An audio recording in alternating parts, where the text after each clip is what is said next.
Kai valgome restorane, kiek pasirinkimą lemia mūsų pačių norai, o kiek mums galbūt nepastebimos, bet apgalvotos ir tikslingos restorano pastangos. Aš Monika Kuzminskaitė, sveikatos ir mitybos psichologė ir čia Šaukšto proto tinklalaidė.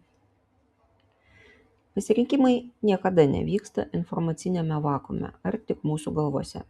Pakalbėkim, kaip galime padėti sau rinktis tokį maistą, kokio norime. Sveikesnį, ekologiškesnį ar atspindinti kitas jūsų bendras vertybės. Iš tiesų, neribodami savo pasirinkimų laisvės. Restoranai taip pat studijuoja psichologiją ir jau dešimtmečiais taiko elgesio valdymo ir sensorikos principus tam, kad pastumėtų mus link sprendimų. Kokie jie yra? Pirmo ir paskutinio taisyklė. Pirmas ir paskutinis meniu kategorijos pasirinkimas turi didžiulį pranašumą.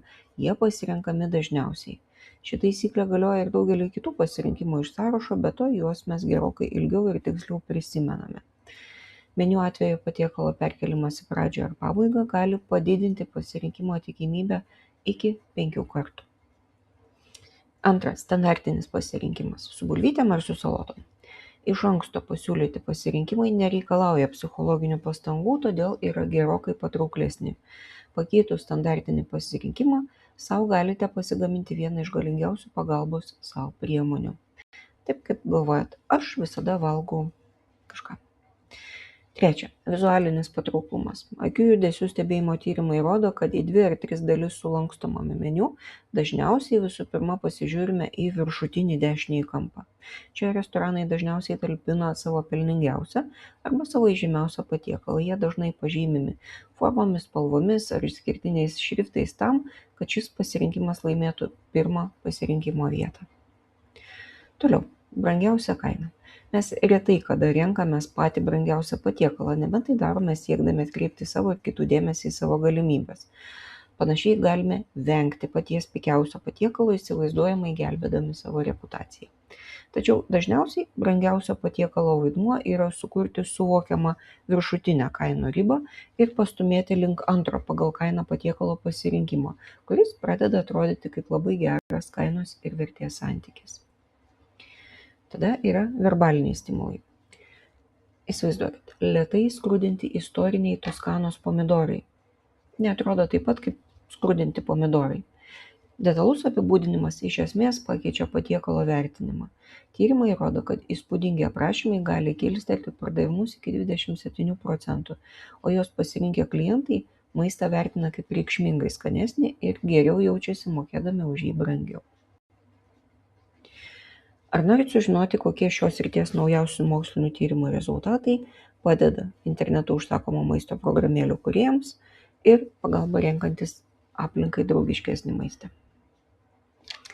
Jau nebėra naujiena tai, kad mūsų restoranas dažnai yra tik programėlė telefone. Net fiziniuose restoranuose dažnai randame elektroninį meniu. Skaitmeniniame meniu nėra dešinio viršutinio kampo, tačiau perkelus patiekalą į kategorijos sąrašo viršų, jo pasirinkimas vis tiek padidėja, nes bet kokiu atveju jį perskaitome pirmiausiai. Į pirmą vietą perkelus ekologiškesnį patiekalą, vartotojai taip pat lieka labiau patenkinti ir nesijaučia nuskriausti, rinkdamiesi ekologišką alternatyvą. Specifinis pozicionavimas meniu sąraše yra ypatingai stiprus veiksnys, jei pasirinkimui laiko mažai ir silpnėja, jei renkamės lėtai ir atidžiai. Visuomenės sveikatos iniciatyvos taip pat pradėjo naudoti kompleksiškesnės priemonės ir naudoja kelis veiksnius vienu metu. Pavyzdžiui, keičia produkto pozicionavimą meniu, mažina pakuotės dydį ir sveiką pasirinkimą padaro standartiniu. Taip sveikesnis pasirinkimas pasidaro beveik nepastebimas.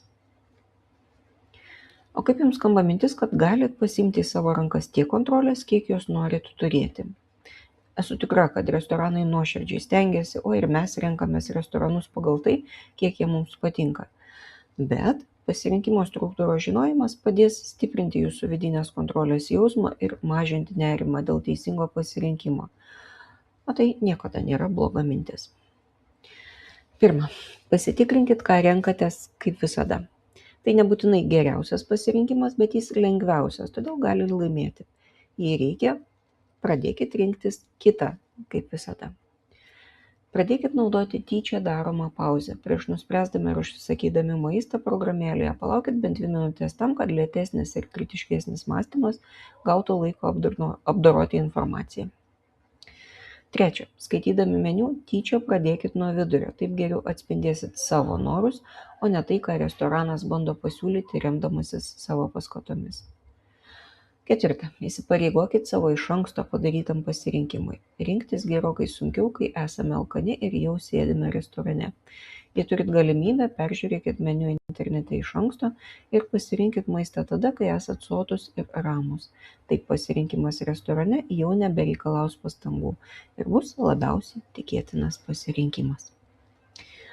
Toliau tekstiniam įraše aš pateiksiu kelias nuorodas į naujausius mokslinius tyrimus ir 3 knygų rekomendacijas, kurias skaitydami galėsit apie šį klausimą pagalvoti daugiau. O kol kas šiai savaitei tiek apie pasirinkimų psichologiją restoranuose. Aš Monika Kuzminskaitė, sveikatos ir mitybos psichologė, padedu spręsti paprastus ir sudėtingus emocijų, mąstymo ir elgesio klausimus. Rašau, skaitau paskaitas, teikiu psichologinės konsultacijas. Nuorodą registraciją konsultaciją rasit po kiekvienu įrašu, o įrašus rasit socialiniuose tinkluose vardu Šaukštas proto. Jei turit komentarų ar klausimų, rašykit man asmeninę žinutę arba elektroniniu paštu adresu šaukštas.proto@gmail.com. Taikos ir ramybės.